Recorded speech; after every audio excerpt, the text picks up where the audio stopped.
Hare Krishna. So we're back with the book called On the Way to Krishna by His Divine Grace, Srila A.C. Bhaktivedanta Swami Prabhupada, page number 30. Arjuna wanted to satisfy his senses by refraining from fighting with his relatives. But Krishna spoke to him to convince him to execute his duty for the satisfaction of the Supreme. Materially, it may seem very pious that he is giving up his claim for a kingdom and refusing to kill his relatives. But Krishna did not approve of this, because the principle for Arjuna's decision was to satisfy his own senses. One's business or occupation need not be changed, as Arjuna's was not changed. But one does have to change his consciousness. In order to change this consciousness, however, knowledge is required. That knowledge is knowing, quote, I am part and parcel of Krishna, the superior energy of Krishna, unquote. That is real knowledge. Relative knowledge may teach us how to repair a car, a machine, but real knowledge is knowing our position as being integral with Krishna. Being part of Him, our pleasure, which is partial, is dependent on the whole. For instance, my hand can take pleasure when it is attached to my body and serves it. It does not take pleasure in serving another's body. Because we are part of Krishna, our pleasure is in serving Him. I cannot be happy serving you, everyone is thinking. I can only be happy serving myself. But no one knows who the self is. That self is Krishna. This is so deep. That self is Krishna. Mamaivāṁśo jīva-loke jīva-bhūtaḥ sanātanaḥ manaḥ ṣaṣṭhānīndriyāṇi prakṛti karṣati. Quote, the living entities in this conditioned world are my eternal fragmental parts. Due to conditioned life, they are struggling very hard with the 6 senses, which include the mind. Bhagavad Gītā 15.7.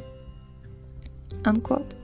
The jivas, or living entities, are now detached from the whole due to material contact. It is therefore necessary for us to strive to attach ourselves again through the latent Krishna consciousness that is within us. Artificially, we are trying to forget Krishna and live independently, but this is not possible. When we strive to live independent from Krishna, we come under the influence of the laws of material nature. If one thinks he is independent of Krishna, he becomes dependent on the illusory energy of Krishna, just as if one thinks that he is independent of the government and its regulations, he becomes dependent on the police force. Oh, this is a perfect analogy. Yes. Look at that. I am independent from the government and you are dependent on the police force. So when we think that we are independent from God, we can do whatever we want, then we are dependent on the laws of nature. It is His creation after all. Everyone is trying to become independent, and this is called Maya, illusion. Individually, communally, socially, nationally, or universally, it is not possible to become independent. When we come to realize that we are dependent, we will have attained knowledge. Today, so many people are striving for peace in the world, but they do not know how to implement that peace formula. The United Nations have been striving for peace for so many years, but still war is going on. Yacchapi sarvabhutanam bijam tadaham arjuna na tadasti vinayatyan maya bhutam characharam. Quote, furthermore, O Arjuna, I am the generating seed of all existences. There is no being moving or unmoving that can exist without me. Unquote, Bhagavad Gītā 10.39. Krishna is thus the proprietor of everything, the ultimate beneficiary, and the receiver of the results of everything.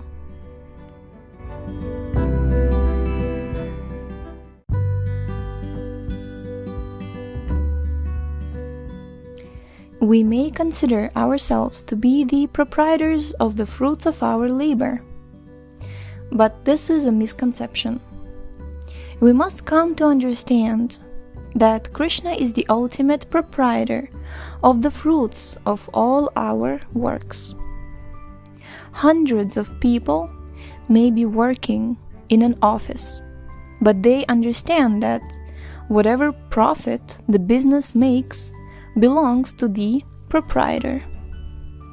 As soon as a teller at the bank thinks, oh, I have so much money, I am the proprietor, let me take it home with me, his trouble begins.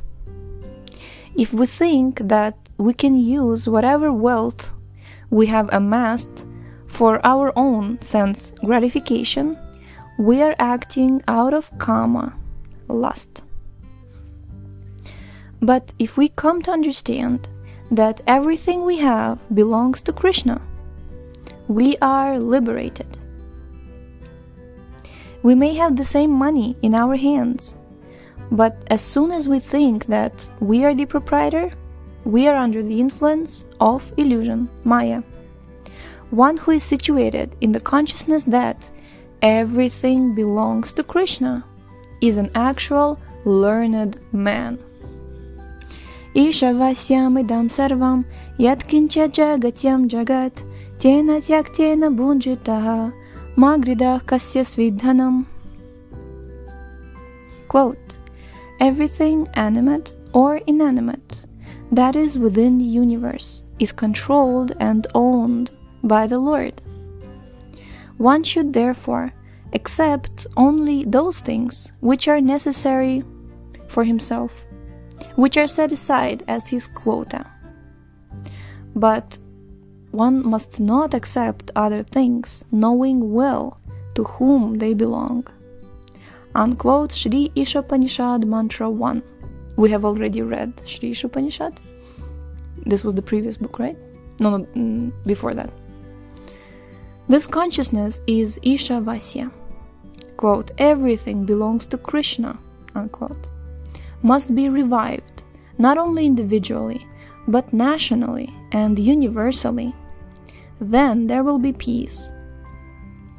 We often tend to be philanthropic and altruistic, and we strive to be friends with our countrymen, with our families, and with all the people of the world.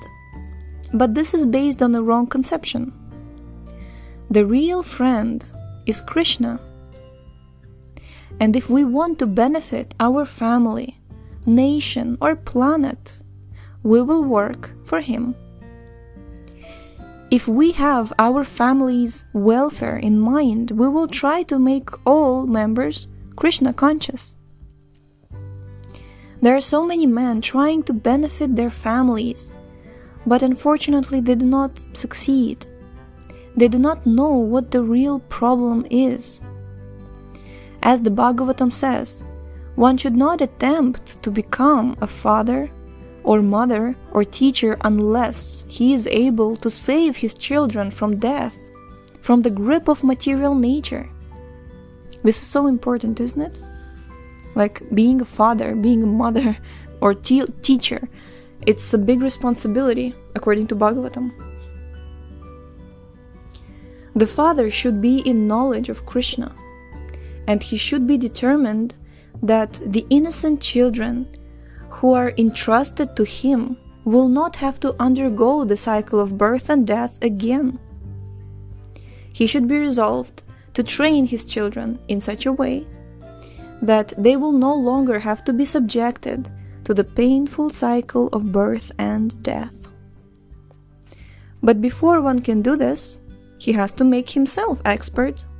If he becomes expert in Krishna consciousness, he can help not only his children, but his society and nation.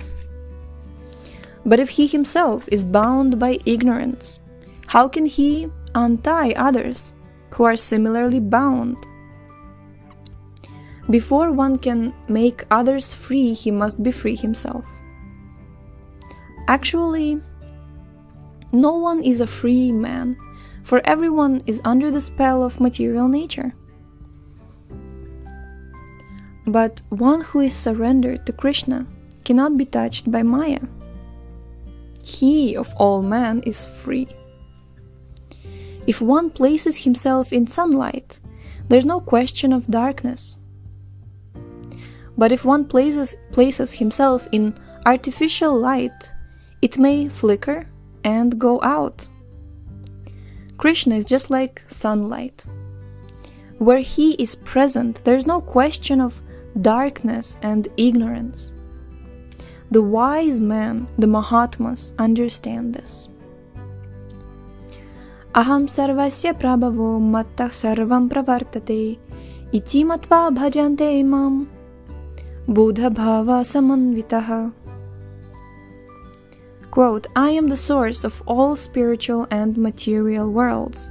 Everything emanates from me. The wise, who know this perfectly, engage in my devotional service and worship me with all their hearts. Unquote, Bhagavad Gītā 10.8. In this verse, the word Buddha is used, which indicates a wise man or one who is learned.